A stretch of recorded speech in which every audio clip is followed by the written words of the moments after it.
একদিকে বাড়ছে তাপমাত্রা, অন্যদিকে বেড়েছে লোডশেডিং। এমন অবস্থা পুরো শরীয়তপুর জেলায়। দিন হোক বা রাতে হোক, লোডশেডিং হচ্ছে কমপক্ষে 10 থেকে 12 ঘন্টা।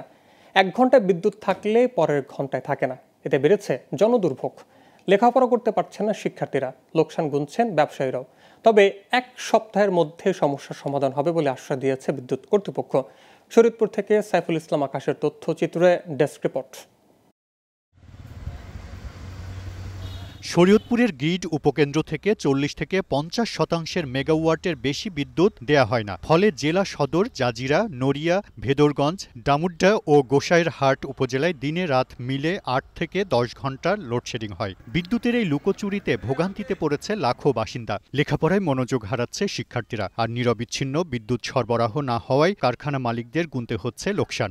দিনেও 2-3 বার কারেন্ট যায়, রাতেও 3-4 বার কারেন্ট যায়।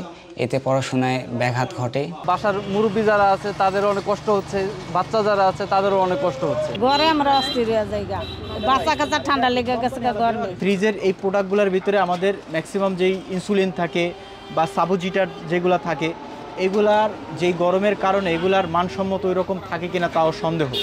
অধিকাংশ সময় বিদ্যুৎ না থাকায় জেনারেটর দিয়ে বিদ্যুৎ সরবরাহ করা হচ্ছে হাসপাতালে বলে জানালেন এই চিকিৎসক।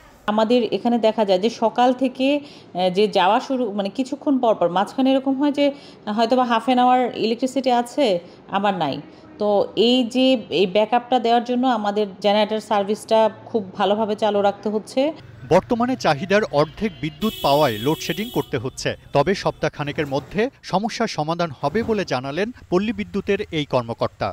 চাহিদা তার অর্ধেক পাওয়ার কারণ হচ্ছে, আমরা যতটুকু জানি সেটা হচ্ছে জেনারেশন ফল করছে। জেনারেশন ফল করার কারণে এটা লোডশেডিং হচ্ছে এবং এটা সারা বাংলাদেশে। আমরা যতটুকু জানতে পারছি এটা 1 সপ্তাহের মধ্যে এটা রিকভার হবে ইনশাল্লাহ। শরীয়তপুরে আবাসিক, বাণিজ্যিক সহ বিদ্যুতের বিভিন্ন পর্যায়ের 3,66,000 গ্রাহক রয়েছে। Global television, news desk.